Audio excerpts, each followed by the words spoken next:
Здравствуйте, вас приветствует команда Touch Life. Сегодня в Санкт-Петербурге пройдет финал чемпионата по мини-футболу среди юниоров. До финала дошли команды Таджикистана и Марокко. бозингарони мо бисёр тайёриҳои ҷиддӣ диданд барои иштирок дар ин футбол, чунки ҳарифи онҳо яке аз бозингарони сахт буданду ва ду бозии пештараро ғолиб омада буданд.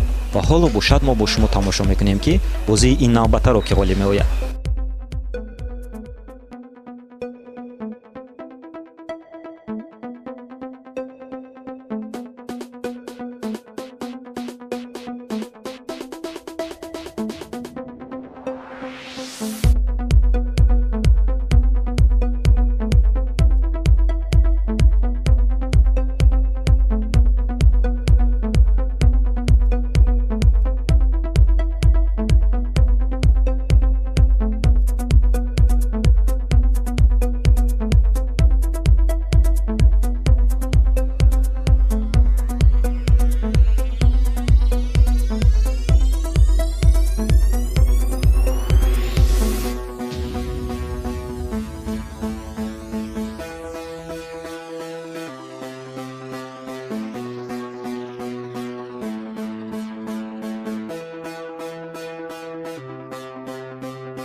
Здравствуйте. Расскажите, пожалуйста, а как зародилась идея собрать команду, сыграть в футбол все вместе?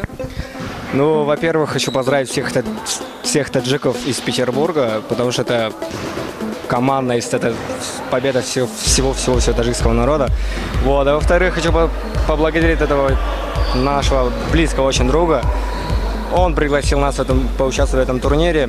Вот. Этот турнир как бы очень такой престижный, очень давно этот турнир проводится. Вот, да, и Таджикистан, если я не ошибаюсь, то каждый год тут они проваливались. Вот. Первый год. Таджикистан первый год участвует в этом соревновании международном, и первое место это замечательно для нас. Это очень хорошее достижение для нас, я считаю. И ребята просто молодцы. И я собрал команду, я как представитель Политехнического университета я знал, что у нас есть замечательные игроки в футболе, как Рома, Равшан, и Джахонгир, Юсуф и другие ребята. Они все были молодцы. И соперники тоже. Сегодняшняя игра была очень динамичная, очень классная. Соперники очень сильные, они двухкратные чемпионы этого чемпионата. Сегодня матч был просто замечательный, очень замечательный. Я благодарю всех, которые пришел сюда, болел за нас, особенно наши девушки. Они сегодня всем сердцем болели, ребята молодцы. Я просто очень счастлив, что мы сегодня выиграли это. Спасибо. Я так понимаю, вы капитан команды? Пару слов о ребятах. О наших, во всех, да? О участниках команды? Ну, ребята вообще крутые, вообще четкие парни, они борются до конца, как должно быть у таджиков. Вот. Сегодняшняя игра, можно просто сказать, что они боролись до конца и вообще прям убили, можно сказать, соперника, потому что соперник не ожидал. Соперник очень сильный. Вот. Каждого не буду благодарить, а так скажу, все парни красавцы. Спасибо. Представьтесь, пожалуйста, какие у вас впечатления от игры? Впечатления очень хорошие. Показали марокканцам красивый таджикский футбол. Марокканцы довольно сильные, как говорили, 2 раза становились чемпионами. А Таджикистан первый раз участвовал, первый раз показали красивую игру, не дали марокканцам играть. Хорошо сыграли, молодцы парни. И болельщикам большое спасибо. Собрались очень много студентов с разных вузов. Им спасибо большое, что нашли время. Спасибо большое за приятные слова. Было на 6 матчей, 6 побед. До этого мы играли команду Узбекистан, до этого Эквадор, до этого Латинская Америка, Израиль и Магриб. Это 6 матчей мы выиграли, это очень замечательно, тем более для дебютантов. Но первый год, как я сказал уже, первый год участвуем в этом чемпионате и получаем первое место, это очень хорошо. И очень счастлив. Да, спасибо. Спасибо большое. Если в каком-нибудь еще вузе, если нужна такая помощь, чтобы таджики, чтобы играли, наша команда называется Сомон, то вы просто можете написать нам или оператору, или на сайте Taj Life можете посмотреть. Вот можете найти, мы всегда поможем и постараемся выиграть. Что ходит, преследует такие конкурсы, футбольные матчи, и спасибо им, что они показывают студентов. И мы показывают, что мы не одиноки, можно сказать, в Питере. Спасибо, Taj Life. Спасибо вам большое.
Поздравляю команду Таджикистана в победе турнира, 70-летие его победы, международный турнир. Не ожидал, что ребята выиграют. В Таджикистане такое развитие футбола идет. Ну что, хочу увидеть Таджикистан на чемпионате мира, допустим, в ближайшее время. Чтобы они таких же классных ребят привезли и также отлично сыграли. От себя скажу ребятам спасибо за понимание. Может быть, где-то что-то, ну и так далее. Еще раз поздравляю. Спасибо, ребят, вы классные. Спасибо.